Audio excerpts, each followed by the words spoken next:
20. Harusnya 20. Apa ya? Yesus Kristus adalah 20 paling tidak harusnya. Kalau tidak, kalau sekarang ini berapa? 16. Ya, paling nggak 10 kali lah mendengar lah. Ya. 10 kali lah, 5 kali lah habis. 5 kali Natalan.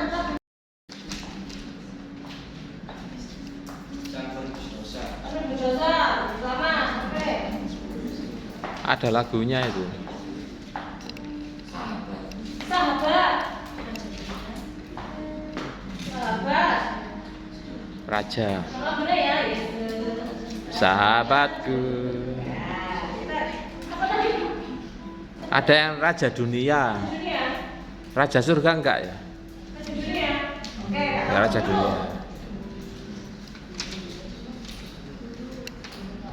Guru. Dunia. Apa? Guru.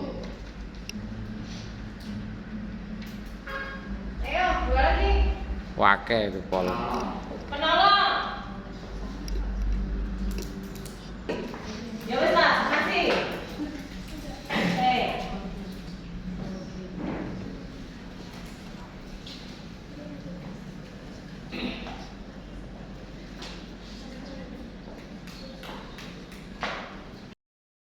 Tuhan, 100% manusia. Ya, 100% utuh. Bukan 50-50 loh ya. Taruh-taruh ya. Loh kok iso Kak 100% Tuhan, 100% manusia? Berarti 200% lah. Kita akan bahas. Oke Kak. Nah, habis itu daftar isi. Gak usah Kak. Nah, sekarang nama Yesus. Yesus yang kita bicarakan saat ini, nama Yesus pada saat itu ya, itu ya bentuknya bahasa Yunani sih, kalian nanti bisa baca sendiri lah. Itu nama yang umum pada saat itu. Mungkin kalau di sini apa ya? Agus. Ya Agus. Bambang. Ada berapa banyak Agus di sini? Ada namanya Agus? Sudah nggak populer. Kan ngomong ya. Bapak E. Ada berapa ratus orang? Yang namanya Agus. Agus diberikan Jawa baru sini aja. Hanya untuk membedakan. Jadi aku ingin kasih contoh Petra, ya ada dua Petra di sini kan. Yang membedakan Petra yang satu dengan yang lain. Jadi masalah. Situ taruh situ aja. Dengan Yesus yang lain. Ya. Wes, itu nanti. Yesus yang kita bicarakan adalah Yesus. Ya. Singkatnya lah ya. Nah, kita belajar namanya dulu Jos. Yang di situ kelihatan? Kelihatan ya? Apa mau dimundurkan sini? Enggak. Oke. Itu Yesus itu bahasanya Yunani. Betul. Karena pada saat itu betul ya, mereka itu hidup di Israel. Hidup di Israel, jajarannya Romawi, tapi bahasanya bahasa Yunani itu pada saat itu tuh kayak bahasa Inggris sekarang gitu loh, bahasa internasional. Karena kebudayaan Yunani sebelum Romawi menjajah Israel itu kebudayaan Yunani itu mendunia gitu.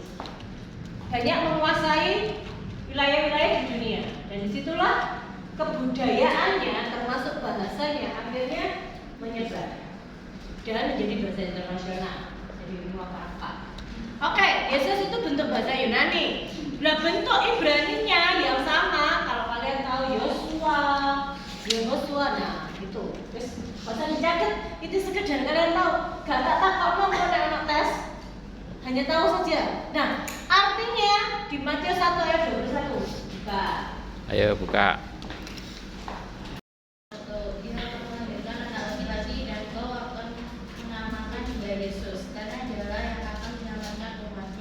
Dari dosa mereka.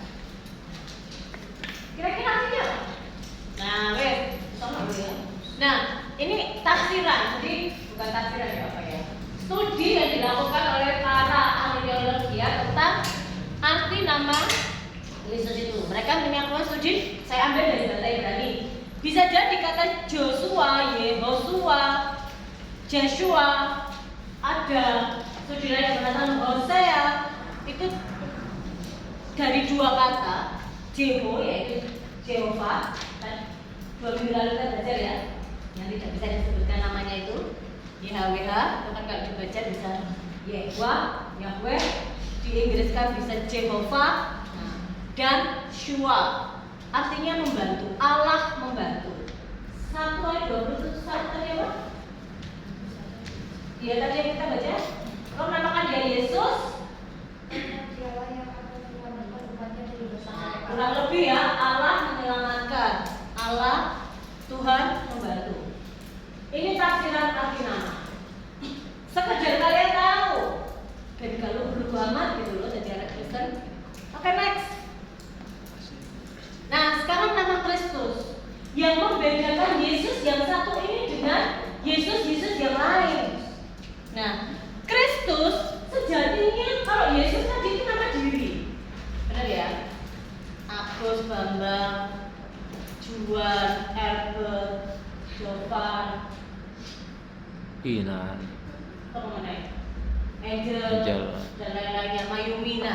Itu nama diri, betul ya? Marta, Andre, Santi, itu nama diri, ya.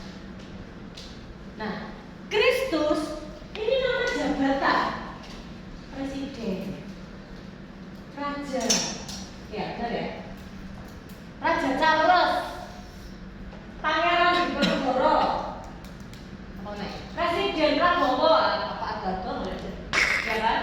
Ya sih judulnya presiden. Pak RT. Kebetulan sekarang ya yang menjabat presiden itu dijabat oleh Presiden Prabowo. Tapi beberapa waktu yang lalu jabatan itu dijabat oleh seorang yang namanya Joko Widodo. Paham ya maksudnya ya? Ya, jadi Yesus Kristus. Makanya kalau dalam bahasa Inggris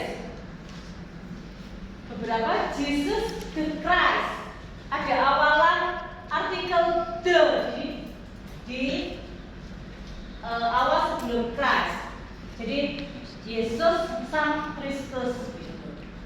Apa maksudnya? Nah, Kristus adalah nama jabatan. Sekali lagi itu bahasa Yunani. Kurang lebih artinya sama dengan apa itu maksudnya? Ya, Kristus jadi sama dengan Mesias kalau dalam bahasa Ibrani artinya yang diurapi. Maksudnya apa kak yang diurapi? Diurapi apa diraupi? Jadi kalau zaman dulu Israel kuno memilih atau melantik seseorang untuk jabatan tertentu, mereka menggunakan minyak dan itu diurapi di kepalanya. Ya, ada lagu urapan di kepala, lalu, ya, nah, siapa yang biasa diurapi? Raja. Ya, kalau kalian baca Samuel, susah. Saul sebelum dipilih, ditunjuk jadi raja, dia diurapi dulu oleh Nabi Samuel. Demikian juga Daud diurapi jadi raja pada umur belasan, dipilih jadi raja, kemudian baru dilantik sekian tahun kemudian. Imam juga sebelum menjalankan jabatannya dia diurapi. Ya semacam apa ya? Pelantikan lah kalau Pendeta dilantik. kalau sekarang ya. Jadi apa maksudnya Mesias yang diurapi? Apa maksudnya yang diurapi kata Mesias ini? Kita masih ingat waktu kita bicara tentang Alkitab. Kenapa kok disebut perjanjian? Lalita Lalita gak ingat. Akan selalu berkaitan terus yang kemarin.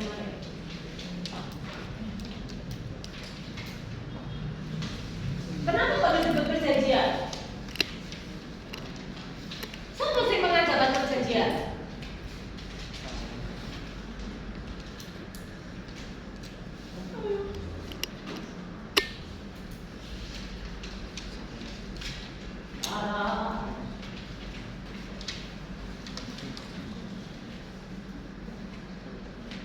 Ini pada ngantuk ya? Jadi yuk. game aja dulu yuk. Nah, tidak ada yang bisa menjawab pertanyaannya. Sekarang tak kirim. Kalian ingat kan kita belajar Alkitab beberapa saat sebelum kita belajar alat Tritunggal. Benar? Ya. Alkitab itu kan jadi dua, perjanjian lama, perjanjian baru. Betul? Betul. Sekarang untuk menjawab ini aku tanya dulu, apa disebut perjanjian? Iya. Ayo. Itu pertanyaan yang sama ya, pernah saya tanyakan langsung review. Aku jelek soalnya.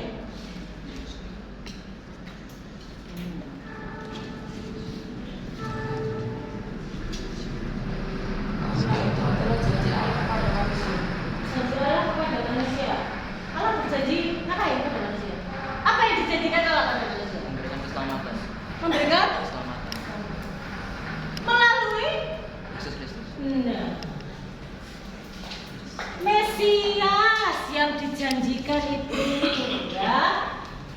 Di mana Kak terdapat janji? Banyak. Kejadian pasal 3 ayat piro kurang? 15. Hah? 15. Kejadian pasal 3 ayat 15. Aku akan mengadakan permusuhan antara kau dan Keturunan-keturunanku. antara keturunanmu dan keturunannya, Mu akan keturunanmu akan meremukkan kepalanya dan keturunannya akan meremukkan sembelihmu. Itu janji tentang juru selamat pertama kali di dalam Alkitab setelah ada apa? Yaitu adalah janji yang kedua, janji banyak ya, kalau yang mulai ada janji banyak. Terus diperbarui lagi di tentang Mesias khusus di apa? Yang kecil itu. Sebentar.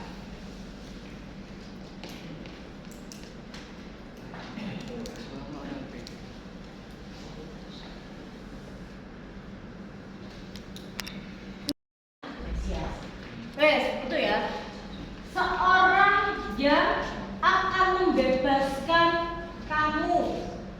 Ya. Tapi pada saat itu adik-adik, saya gagal paham. Membebaskan itu mereka gak paham kalau yang dimaksud adalah membebaskan mereka dari dosa.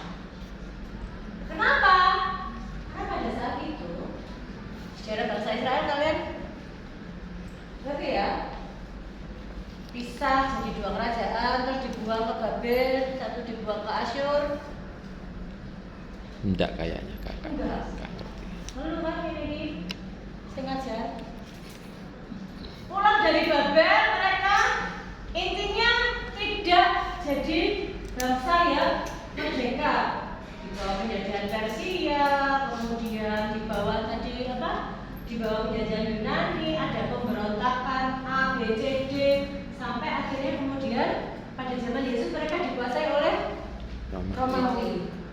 Panjang berapa ratus tahun mereka tidak hidup sebagai bangsa yang, maka janji Tuhan yang disampaikan di dalam perjanjian lama itu mereka artikan, mereka pahami raja yang akan membebaskan mereka dari penjajahan secara jasmani ya. Itu dulu itu arti nama Kristus. Tapi bagi dan naik ke surga, nama Kristus ini, jabatan Kristus ini akhirnya berkembang menjadi nama diri, dianggap seperti nama diri.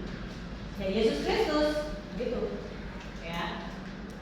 Perkembangannya begitu. Tapi awalnya Kristus adalah sebuah nama jabatan. Karena tidak ada lagi yang bisa menyandang jabatan Kristus itu selain Yesus yang itu, gitu, Yesus dari Nazaret itu. Oke, next.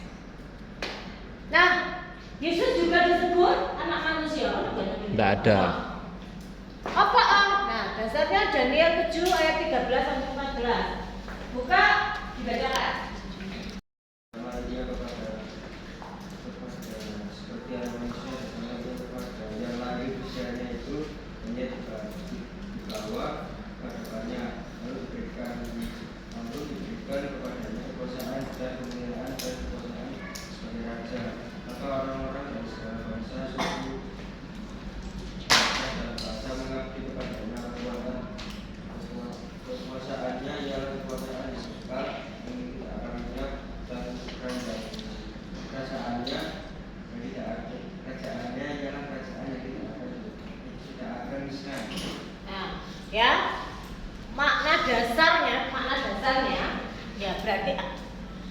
manusia. Manusia yang terdiri dari geng, kulit, rambut, sama seperti kita. Manusia dalam wujudnya seperti manusia. Itu maknanya saja. Tapi anak teologisnya apa? Ya, merujuk kepada kemanusiaan Yesus. Yesus adalah lewat kelahirannya dari Maria, dia sungguh-sungguh manusia. Dibuktikan dengan apa? Oh, Yesus pernah lapar, ya toh? Yesus pernah capek, Yesus pernah marah, benar? Ya. Alkitab di Perjanjian Baru dari Matius sampai Yohanes banyak merujuk, banyak menyebutkan tentang sisi kemanusiaan Yesus. Dia bisa merasa berbelas kasihan, merasa sedih dan sebagainya. Ya, ini makna teologisnya. Oke, next Kak. Saya nyebutnya 4 ya kalau nggak salah. Oke, Yesus juga disebut sebagai anak Allah. Oke, makna dasarnya ini merujuk pada hubungan yang unik dan istimewa antara Yesus dan Allah Bapa. Baca Yohanes 10 ayat 33.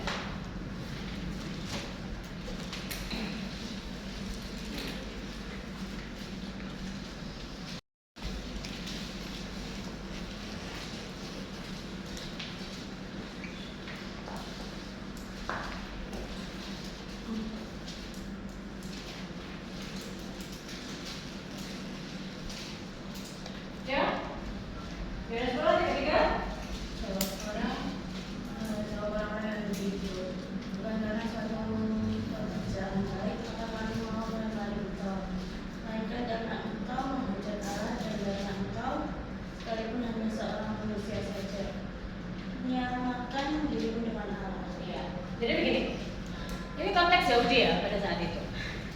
Yesus kan menyebut diri beberapa kali, dia menyebut dirinya ada anak manusia, ada menyebut diri anak.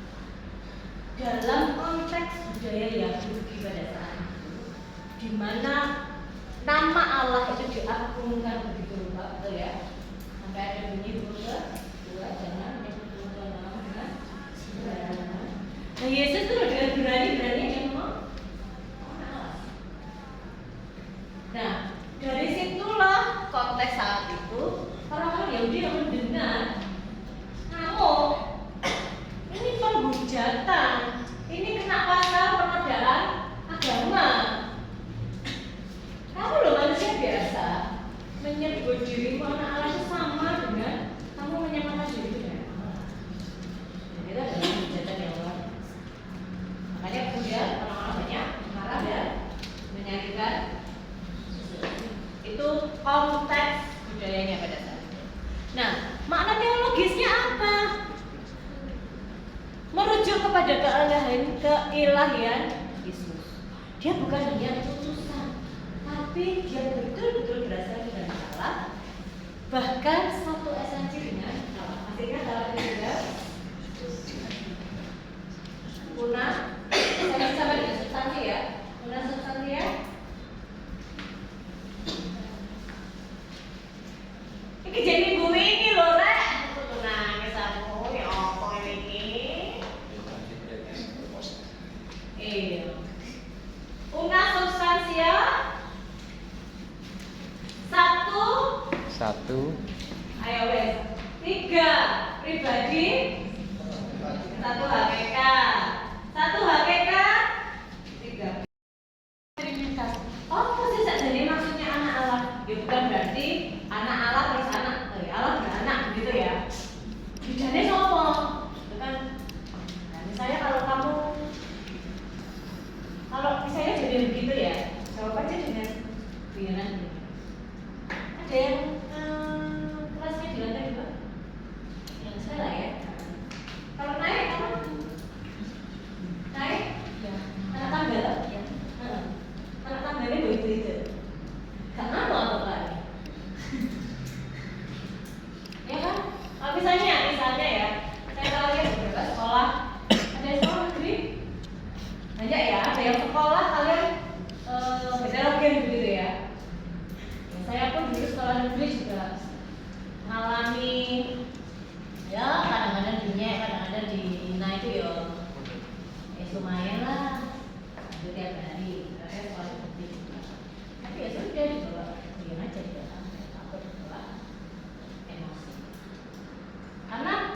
debat pun misalnya nggak akan selesai. Debat itu apa?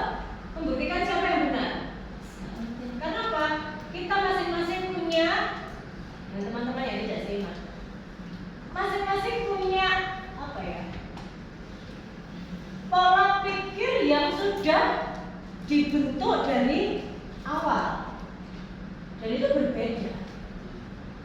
Nanti kalau masih ada waktu, Tamata mau sharingkan Yesus sama Yesus. Yesus versi Alkitab dan Isa versi Quran. Ya. Kita belajar ini dulu, ya. Jadi kalau kita belajar tentang Yesus Kristus, apapun yang kita pelajari dalam katekisasi ini, topik apapun, sumbernya jelas. Sumbernya ini, kita nggak akan belajar dari sumber yang lain, betul ya?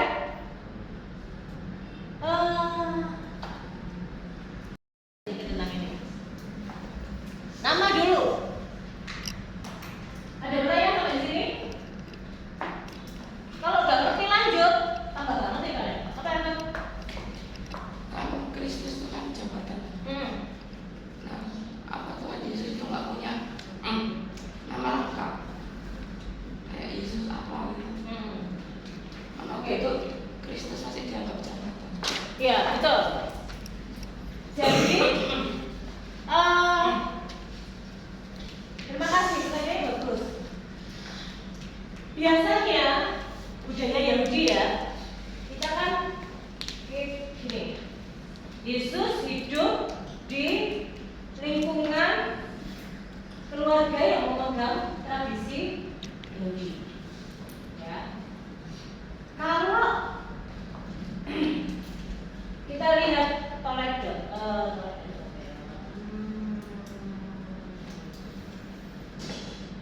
silsilah leluhur begitu ya. Biasanya nama seorang anak itu dikaitkan dengan nama Ayah. orang tuanya, betul ya? Betul ya? Jadi tidak semua dituliskan di dalam Alkitab, tapi kita bisa tahu ada Yosua bin Nun. Artinya Yosua anaknya Nun. Betul ya? Ini adalah PS. Nah, berarti kalau Yesus yang ini Bin siapa? Yusuf. Ya.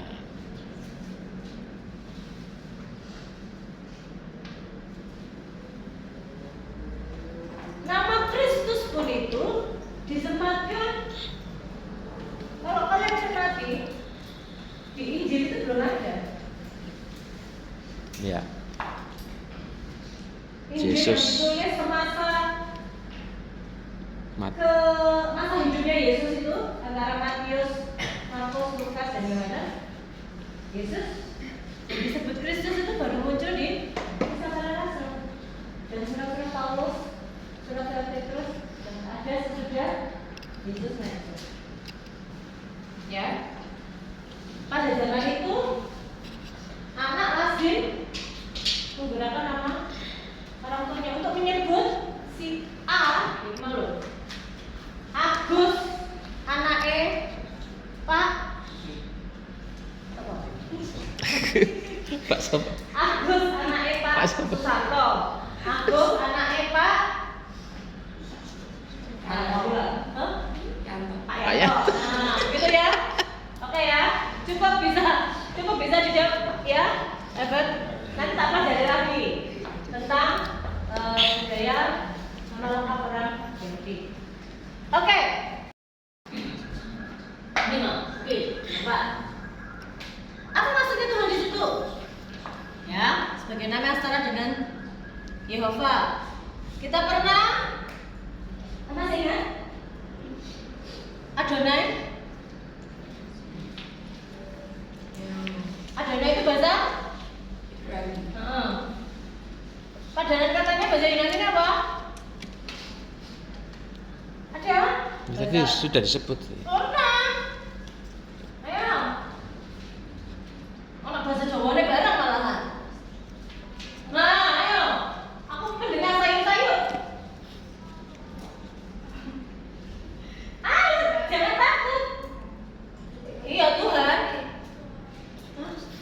Gusti aku.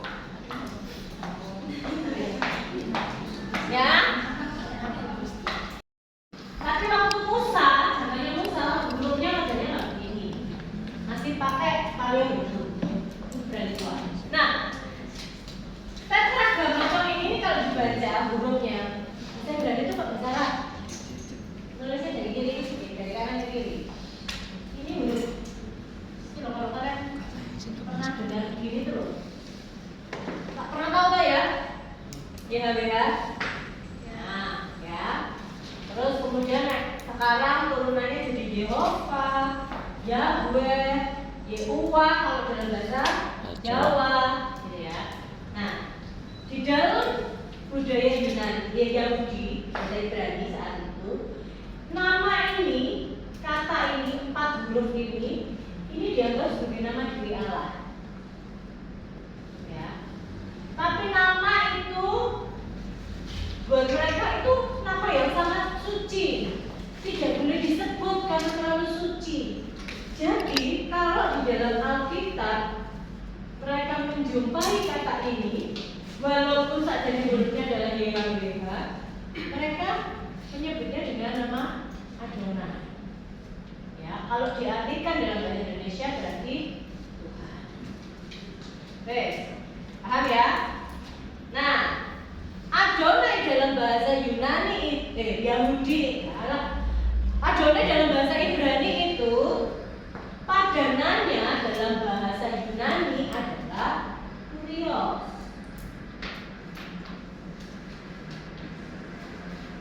Nah, ini mengulang ya, sudah tenang ya. Ini Yunani, ini bahasa Ibraninya. Nah, dua kata ini selain bermakna Tuhan itu apa sih? Kayak bahasa Inggris? Yang Maha Kuasa gitu ya. Kata untuk menyebut yang Maha Kuasa, the divine being kalau saya belajar untuk menyebutkan sosok yang ilahi itu gitu ya. Bahasa Inggrisnya kita bisa sebut God.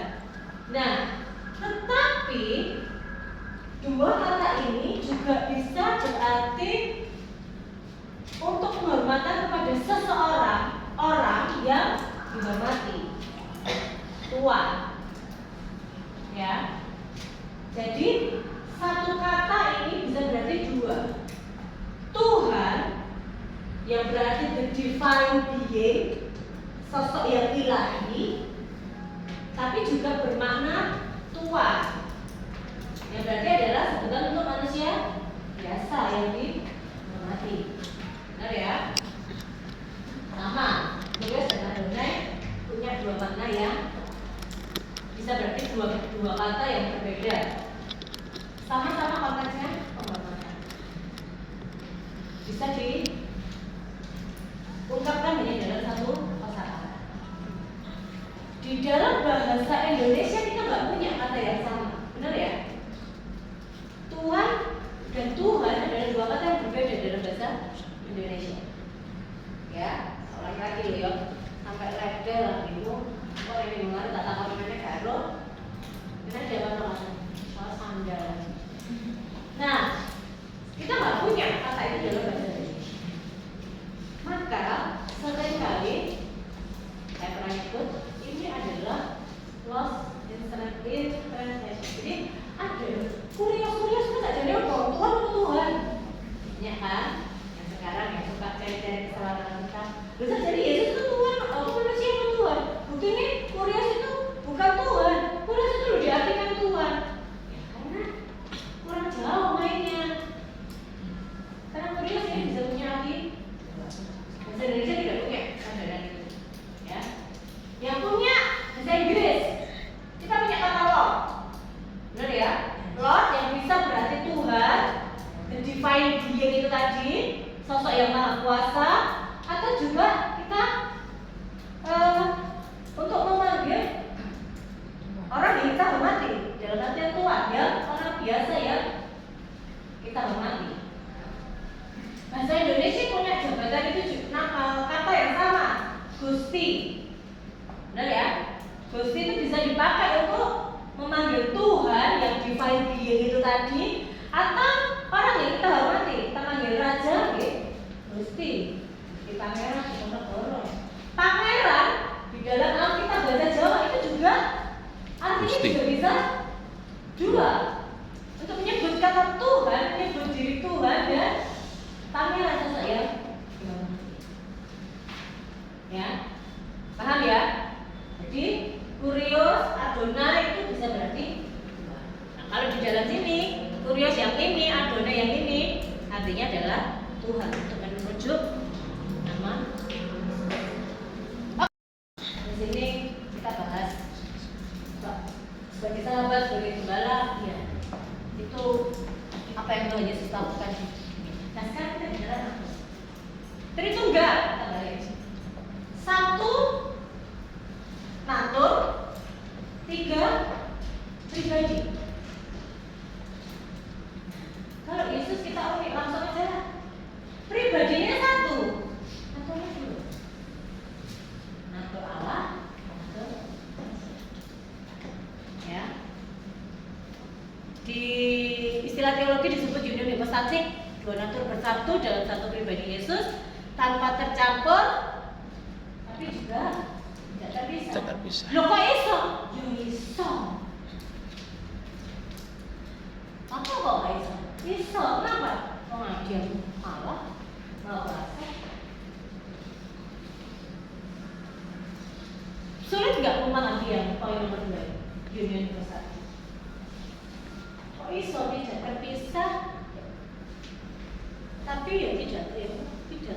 Tanpa tapi nggak tercampur atau terpisah. Nggak campur. Unik ya? Bisa dimengerti nggak? Kira-kira bisa dipahami nggak? Jujur lah, Pak.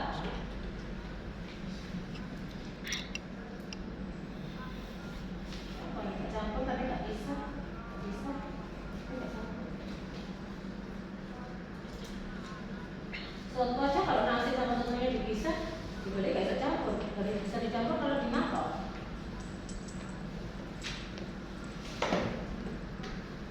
Ini diam ini bingung aku. Ngerti? Belas? Bingung? Atau bagaimana nih? Mungkin dijelaskan Kak. Mana? Natur ya, kita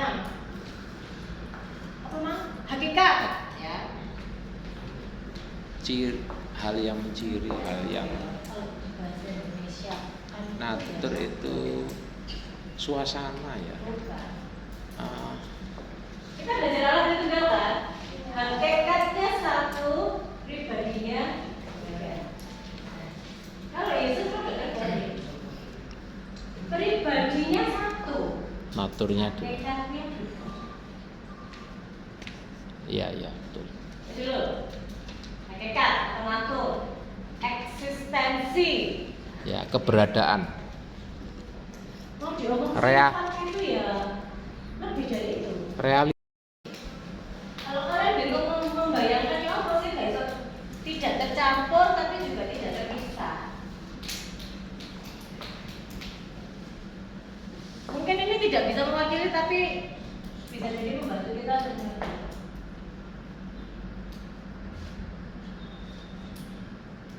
Karena punya WA toh? Benar ya? Punya WA. Punya grup. Oh, waktu COVID itu kalian daring kelas berapa kira-kira? Ya? Kelas 4 5 SD ya? Ya, di situ aja. Daring ya? Pakai Zoom. Benar ya? Zoom-nya 1 apa 5? Zoom-nya 1 toh? Alamat Zoom-nya itu loh. Ya benar ya? 1. Bisa dinikmati orang sak kelas. Ya. Ya. Kalau kali masuk akal nggak? Dia bisa kok. Ya benar ya? Kalau manusia yang sebagai kata saja bisa membuat alat yang namanya Zoom itu dengan teknologi yang bagaimana yang cuma 1 saja nih, tapi bisa dinikmati banyak orang. Mengapa sulit untuk memahami Allah yang Maha Kuasa, yang bisa menambahkan satu natur lagi dalam pribadinya,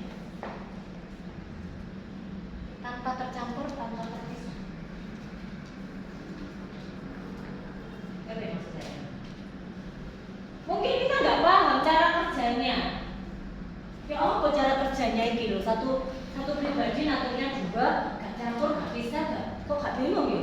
Kita nggak paham cara kerjanya. Tapi mungkin nggak? Sangat mungkin. Kenapa? Maha Kuasa kok. Mau dia nambahkan 500 natur dalam dirinya?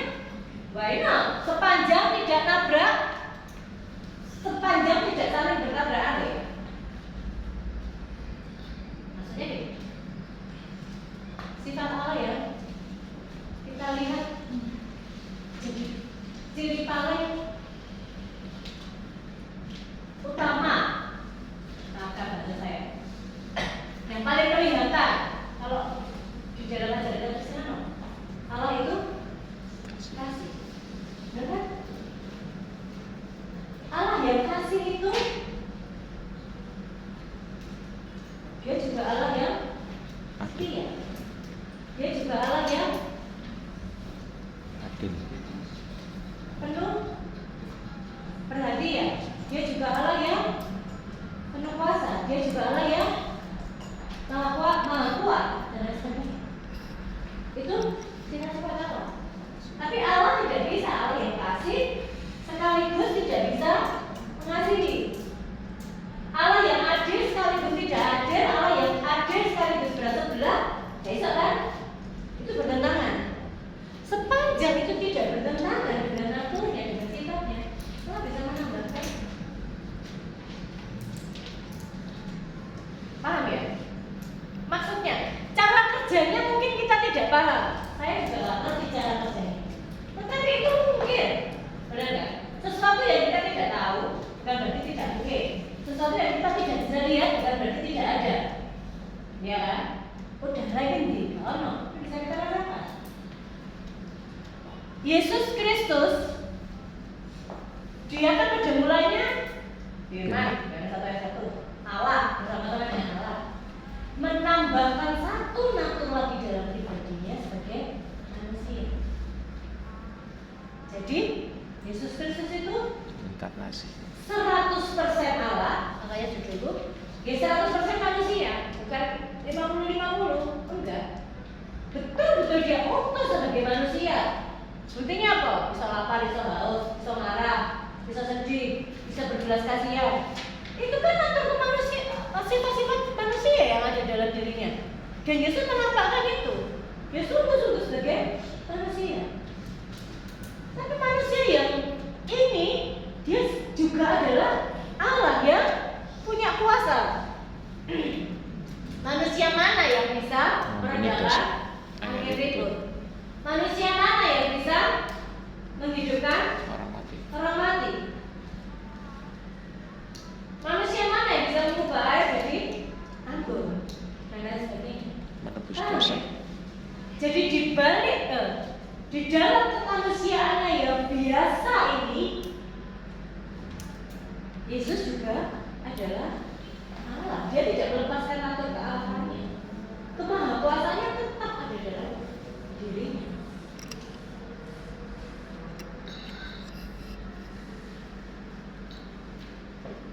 Bisa dimengerti? Bisa ya? Cara kerjanya jangan bingung dengan cara kerjanya. Kita nggak paham. Nanti kalau sudah ketemu Tuhan, ketemu Yesus, kita tanya, dia cara kerjanya apa pas jadi manusia? Nggak paham loh. Katekisasi sampai ngantuk, sampai Kak Mata itu jelaskan dulu, ya nggak paham. Ya? Bisa dimengerti nggak penjelasan saya? Bisa dirasionalisasi nggak? Bisa ya? Oke. Nah, lihat Ibrani 1 ayat 5. Coba.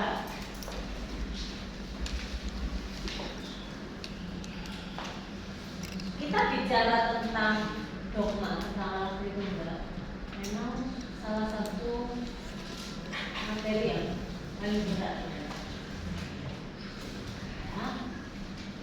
Oke, Ibrani 1 ayat 5.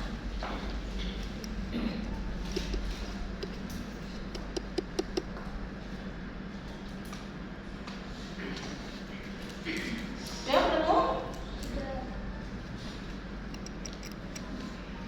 Ayo.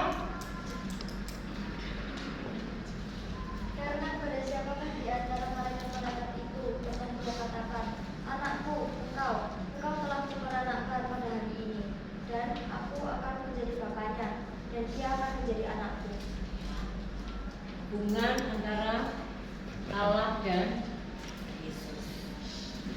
Oke, next Kak. Ini yang baca Filipi 2 ayat 5 sampai 8. Kita buka aja semua dulu.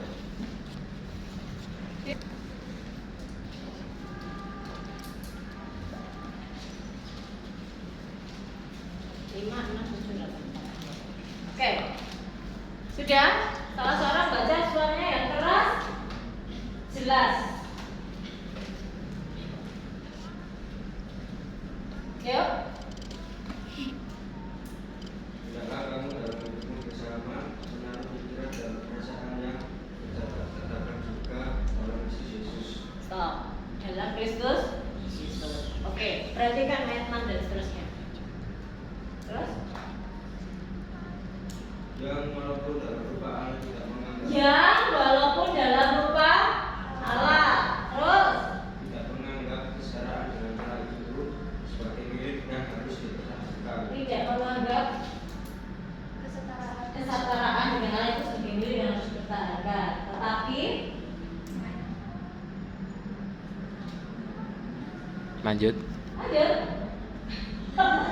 Dan dalam keadaan sebagai manusia ia telah merendahkan dirinya dan taat Sampai mati. bahkan sampai mati di dalam salib. Ya. Di dalam studi teologi ya ada yang namanya doktrin atau teori kenosis. Artinya apa? Pengosongan diri, pengosongan diri. Yang walaupun dalam rupa Allah tidak menganggap itu sebagai yang harus dipertahankan. Maksudnya bukan terus kealahannya dibuang begitu, tidak, tetapi memang di dalam kealahannya Yesus menambahkan natur manusia, mengosongkan dirinya, mengambil rupa sebagai seorang hamba, ya. Jadi manusia, tetapi tidak cuma manusia, merendahkan dirinya lagi sebagai seorang hamba. Bahasa Indonesia itu penterjemah bahasa Indonesia itu ahli dalam memperhalus bahasa. Kalau mau tahu arti sesungguhnya hamba itu budak. Karena zaman dulu ya perbudakan masih legal. Budak itu tahu ya, budak itu kan tidak dianggap sebagai manusia. Budak itu dianggap sebagai properti, sebagai hak milik tuannya. Ya. Serendah itulah Yesus menjalankan tugasnya di dunia. Ya. Ayat ini sekaligus nanti jadi ayat gambaran minggu depan. Efesus Filipi 2 ayat 6 7. Ambil tengahnya aja. Kimuai. Itu 4 ayat sakno. Boleh nih 15 menit. Tapi lebih di depan. Oke ya. Terus.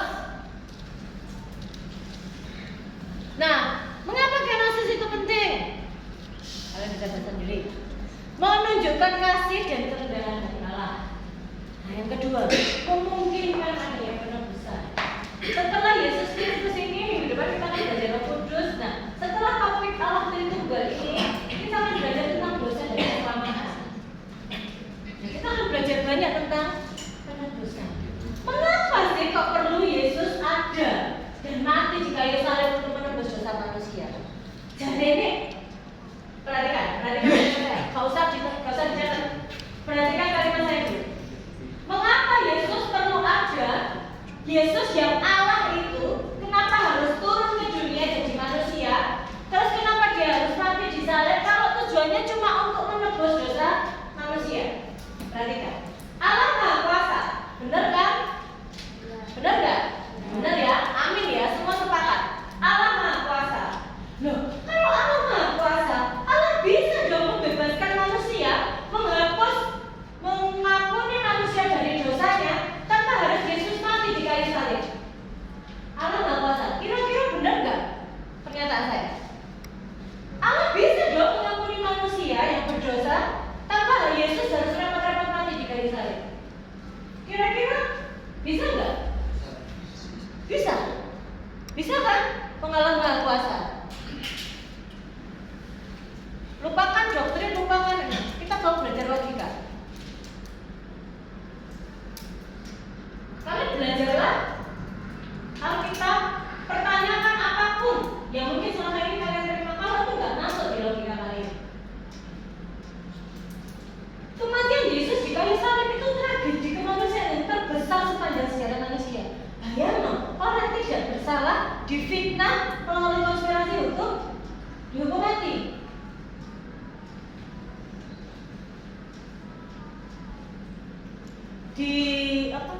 dibully lagi, dilecehkan. Yesus itu mengalami pelecehan yang luar biasa, pelecehan seksual, pembunuhan karakter. Bayang sepanjang jalan dari Yerusalem ke Golgota dengan tubuh yang sudah tak karu-karuan itu, dia masih harus menghadapi ejekan dari hubungannya. Kenapa? Penebusan kematian di kayu salib itu harus dilakukan. Bukankah Allah Maha Kuasa saja? Dia tak bisa itu perkara menebus dosa, membebaskan manusia dari dosanya. Mungkin enggak? Pengalah Tuhan Maha Kuasa. Mungkin. Mungkin kan? Tengok. Enggak, lupakan doktrinnya, lupakan yang mungkin enggak? Aku tanya. Mungkin. Mungkin. Tapi kenapa Yesus harus repot-repot lagi? Kenapa kenosis penting? Ya, memungkinkan penebusan itu bisa terjadi.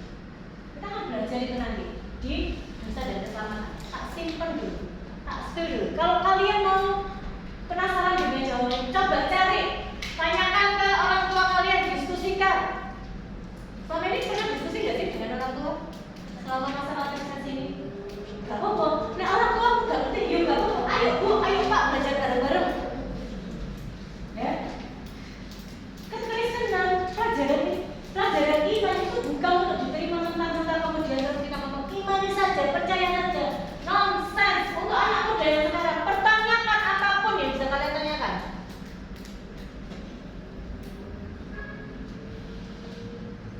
Kalian bisa kok, guru-guru kalian, guru-guru kategorisasi. Ya, nanti kalau misalnya mau tanya pribadi sama saya, nanti tanya Kak Santi nomor saya terbuka. Bukan berarti saya sudah tahu semuanya, enggak, saya juga banyak nggak tahunya. Tapi mari kita belajar sama-sama. Kalau kita benar-benar meyakini bahwa kita ini ada di jalan yang benar, ada di track yang benar, bahwa kita ada di sini, kita mengaku menjadi anaknya Tuhan Yesus, mengaku jadi orang Kristen, percaya kepada Yesus sebagai Tuhan dan Juru Selamat kita, ini adalah pilihan yang benar. Kita harus tahu itu. Saya ingin kalian semua kritis bertanya, sih gak masuk akal kok iso kayak ini. Itu jauh lebih apa ya? Itulah salah satu tujuan katekisasi ini dibuat, supaya kita paham, kita tahu apa yang kita percaya. Boleh-boleh saya ngomong seperti itu. Kita tahu apa yang kita percaya. Dan yang kedua yang lebih penting, kita tahu mengapa kita percaya. Saya memberi pertanyaan buat kalian masalah ini, semoga kalian dapat jawaban. Mengapa Yesus harus datang ke dunia? Enak-enak jadi Allah, beliau yang Maha Kuasa, beliau tak harus datang ke dunia jadi manusia, berdosa, difitnah, oh tutup Tuhan, oh manusia biasa, oh cuma nabi, oh cuma utusan. Terakhir mati di sana, gak enak di zaman ini. Untuk menebus kita, manusia. Kenapa jalan susah itu harus dilalui? Kenapa nggak cari yang mudah aja? Langsung diselamatkan. Itu PR. Tak spill sedikit. Syarat penebusan, penebus itu harus manusia. Tapi penebus harus Allah. Mengapa? Itu nanti kita akan bahas waktu dosa dan keselamatan. Nah, dari dua syarat ini, Yesuslah satu-satunya yang memenuhi syarat. Dia yang manusia, betul? Manusia 100% sah jadi manusia. Sahnya dia jadi manusia karena dia lahir dari procot dari seorang manusia. Gak tiba-tiba datang dari surga, dan tiba ke bumi langsung gede memulai karya pelayanannya di dunia. Enggak, Yesus melalui jadi bayi procot, ya. itu menunjukkan dia sah dari manusia 100%, tidak bisa diragukan lagi kemanusiaan. Tapi manusia yang satu ini dia manusia yang istimewa, tidak bersalah, tapi juga dia adalah 100%. Dibuktikan apa? Mukjizat-mukjizat yang dilakukan. Bisa ngomong meredakan angin itu, bisa mengampuni dosa, gitu. Manusia bisa mengampuni dosa orang lain, enggak manusia. Nah, tak spill salib pada tempat kasih dan keadilan Allah bertemu, ya kan? Ini boleh difoto, boleh dicatat. Kalian mencari jawaban pertanyaan saya dari ini.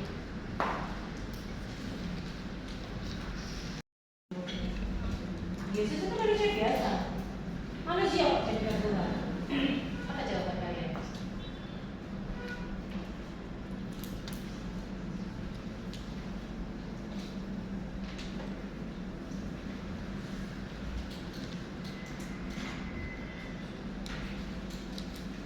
Jadi siapa Yesus itu?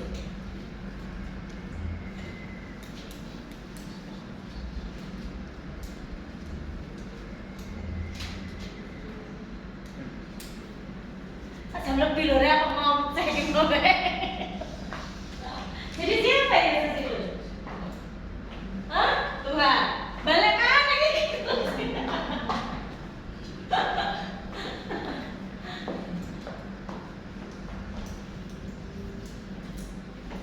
Jadi Yesus itu adalah manusia yang dijadikan Tuhan. Benar atau salah?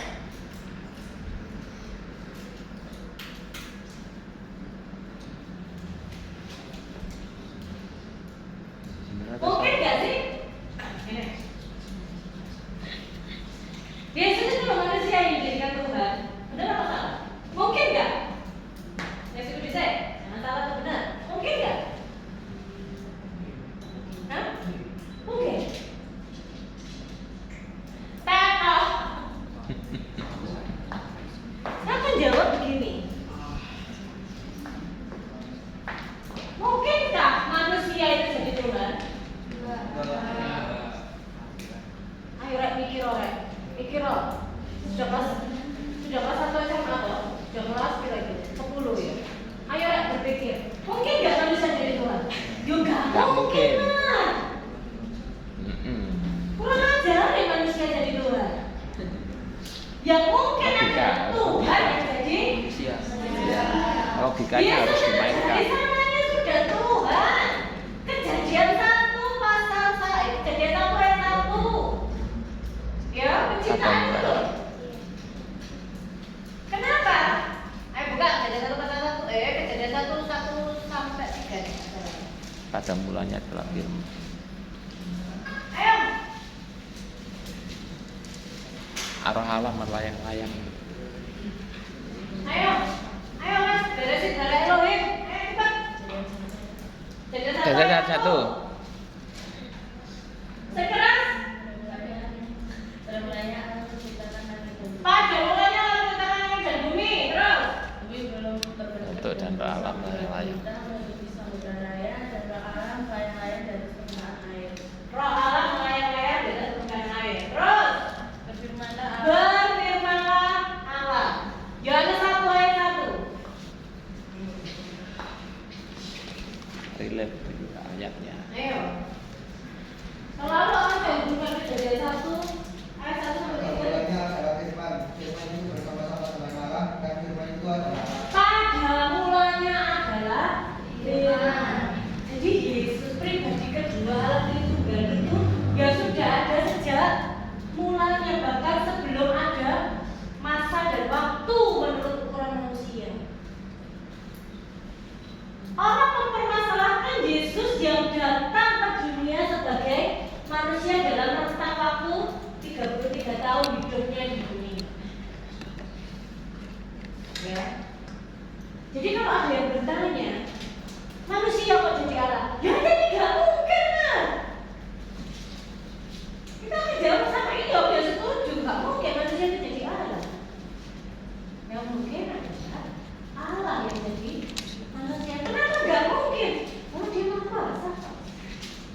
Jadi Yesus itu pada dari semuanya ini Allah, bukan manusia yang diangkat jadi Tuhan. Beda ya, beda pengertiannya ya. Oh jangan namanya sih gagal paham loh ya. Jadi manusia mungkin gak jadi Allah? Gak mungkin bro. Ya. Tapi Allah jadi manusia. Ya mungkin aja memang bahasa. Oh dia jadi apa? Sembara lah saat itu kan. Kalau kita mau, biaran namanya begitu. Ya. Jadi kritis gitu loh kita beriman itu. Benar ya? Makanya belajar, makanya baca firman. Aja kok belajar senang. Oke? Itu loh, jujur sama ada Kristen cerdas. Anak-anak sih udah pintar semua. Ya? Kalau ada Kristen kayak begitu, kok jadi kalau siapa jadi? Iya, kamu mungkin kayak gitu. Oke ya? Bisa dipahami ya? Jadi kalian boleh tidak setuju dengan ini. Itu dulu bentar. Ya. Bukan berarti kemudian ini jadi hal yang paling benar. Enggak, saya hanya merangkum dari apa yang ada. Maksudnya gini, fakta yang ada di Alkitab dan apa yang tertulis di dalam Al-Quran. Gitu ya. Teman-teman kita Muslim meyakini bahwa Yesus adalah manusia biasa. Yesus yang mereka sebut Isa di dalam bahasa Arab. Ya, oke. Dan kemudian begini, Yesus ya sama dengan Isa. Cuma nek wong Kristen meyakini bahwa Yesus itu Tuhan, nek wong Islam meyakini bahwa dia adalah manusia biasa. Itu dulu ya. Oh jadi tolong dicek, perhatikan saya ngomong. Ya, itu tolak apa ya? Starting point kita berpikirnya. Ya, kita orang-orang Kristen meyakini bahwa Yesus itu Tuhan. Teman-teman kita Muslim meyakini Yesus yang mereka sebut Isa di dalam Al-Quran itu adalah manusia biasa. Nah sekarang dan kalau ngomong agama, kalau ngomong konteks agama, kan semua ngomong, oke, benar. Masing-masing ngomong benar kan? Benar ya? Nah sekarang kita lihat faktanya dulu. Nama di Alkitab namanya Yesus, di Al-Quran namanya Isa, salah. Dia pakai bahasa Arab ya memang. Lahir, Alkitab mengatakan Yesus lahir di kandang. Al-Quran mengatakan Isa lahir di bawah pohon kurma. Tak spill itu di surat ke-19, aku nggak ngerti jenenge apa, ayat 23 sampai 26. Kalian kalau mau cari buktinya, internet itu kan ada ya. Kalau mau lihat, kliklah Quran Kemenak. Ini saya ngambil dari apa? Versi elektroniknya Al-Quran, versinya Kemenak. Al-Quran itu juga ada banyak versinya sebenarnya. Udah, itu dulu. Masa kanak-kanak. Nah, Alkitab mencatat yang kita tahu ya cuma di Lukas itu tentang masa kanak-kanak Yesus umur 12 tahun. Yang Yesus hilang di Bait Allah. Dengar ya ceritanya? Gak tahu? Tahu. Nah, Yesus hilang di Bait Allah, dibawa ke Yerusalem Paskah, kemudian Yesus dan Marianya pulang, Yesusnya ketinggalan. Nah, baca itu Lukas 2 ayat 41 sampai 52. Nah, Al-Quran mencatat masa kanak-kanak Isa itu mampu bicara sejak masih dalam buaya, masih dalam gendongan sudah bisa ngomong. Ada buktinya di Quran surah 19 lagi ayat 30. Kemudian membentuk burung dari tanah liat, meniupnya dan jadi hidup. Itu tradisi yang dihidupi di dalam teman-teman kita Muslim.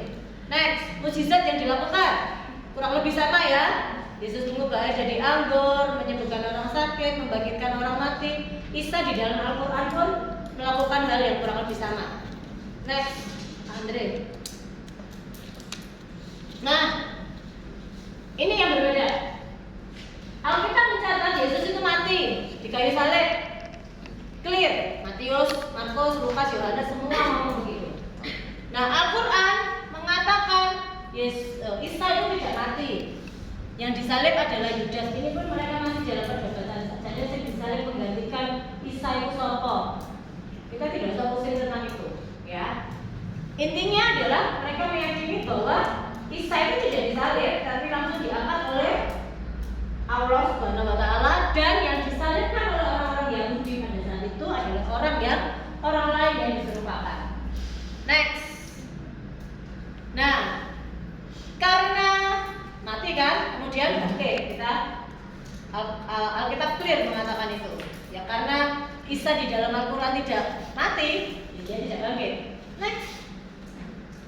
Naik ke surga 40 hari setelah kebangkitannya. Isa diangkat langsung sebelum peristiwa penyaliban. Terus, nah, datang lagi kedua kali untuk menghakimi umat manusia. Oke. Nah, di dalam kepercayaan teman-teman kita Muslim, mereka meyakini bahwa Nabi Isa itu akan datang lagi nanti di akhir zaman. Tapi tidak tertulis di dalam Al-Quran. Teman-teman Muslim itu kan selain mereka percaya Al-Quran, mereka itu ada yang namanya hadis. Nah, itu adalah hadis riwayat Abu Hurairah dan Abu Dawud. Ya, mengapa? Untuk apa Isa datang lagi pada akhir zaman? Ya, mereka meyakini itu mematahkan salib, memusnahkan babi, dan menghapus upeti atau pajak. Next. Nah, kita meyakini statusnya Yesus adalah 100% Tuhan dan 100% manusia. Teman-teman kita Muslim dalam Quran 19 juga hanya Rasul Allah. Nah, ini fakta di dalam dua kitab yang sama-sama diyakini benar. Nah, ada lagi beberapa minggu yang lalu saya pernah ngomong hukum logika, benar ya? Sesuatu itu tidak bisa A sekaligus bukan A. Misal, celana saya warnanya apa? Hitam. Ini hitam ya? Celana hitam ini kan tidak bisa dalam waktu yang bersamaan jadi celana putih. Benar ya? Tidak bisa hitam ini sekaligus dalam waktu yang sama bukan hitam. Itu hukum logika kan? A tidak bisa sekaligus bukan A dalam waktu yang bersamaan. Benar ya? Nah, sekarang kita meyakini Yesus itu adalah Tuhan. Ya, teman-teman kita Muslim meyakini Yesus manusia kok, bukan Tuhan. Kita meyakini Yesus mati, disalibkan. Teman-teman kita meyakini Yesus gak mati. Ini kita meyakini bahwa Yesus, teman-teman kita Muslim meyakini Isa gak mati, tapi langsung diangkat. Kita yang Kristen meyakini bahwa Yesus yang mati itu bangkit. Ya. Teman-teman kita Muslim meyakini Isa gak mati, kok langsung diangkat ke surga.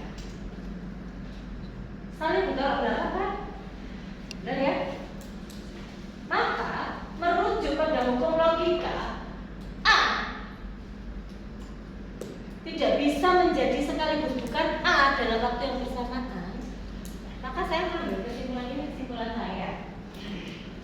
Yesus dan Isa adalah pribadi yang berbeda. Selesai. Teman-teman kita Muslim yakini benar Isa. Ya mereka yakini dengan apa ya, narasi di dalam Al-Quran, lahirnya buah kurma dan lain sebagainya. Ya nggak apa-apa, nggak usah gontok-gontokan bahwa oh sih benar aku enggak. Yakin ya mereka benar, kita hormati, kita hargai. Selesai kan? Berbeda kok. Sudah dua pribadi yang berbeda. Selesai. Nggak perlu gontok-gontokan, nggak perlu eker-ekeran, nggak perlu memaksakan aku sih bener kau sih salah. Terus eker-ekeran, nggak perlu menurut saya. ini mungkin tidak menjawab banyak hal. Tetapi menurut saya ini adalah satu konklusi yang paling masuk akal untuk meredakan ketegangan antara dua saudaranya. Jadi pesan saya, kalau ada teman-teman mungkin sing sok-sokan ngajak cepet kah, ngajak isi banyak aja. Yang penting kita yakini apa yang kita yakini, kita pegang apa yang kita yakini.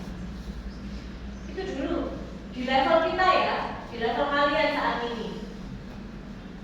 Kalau di kemudian hari, kemudian kalian terpanggil jadi penginjil, oh iya boleh, sangat boleh, tapi bekali dulu dengan bekal yang bukan dalam arti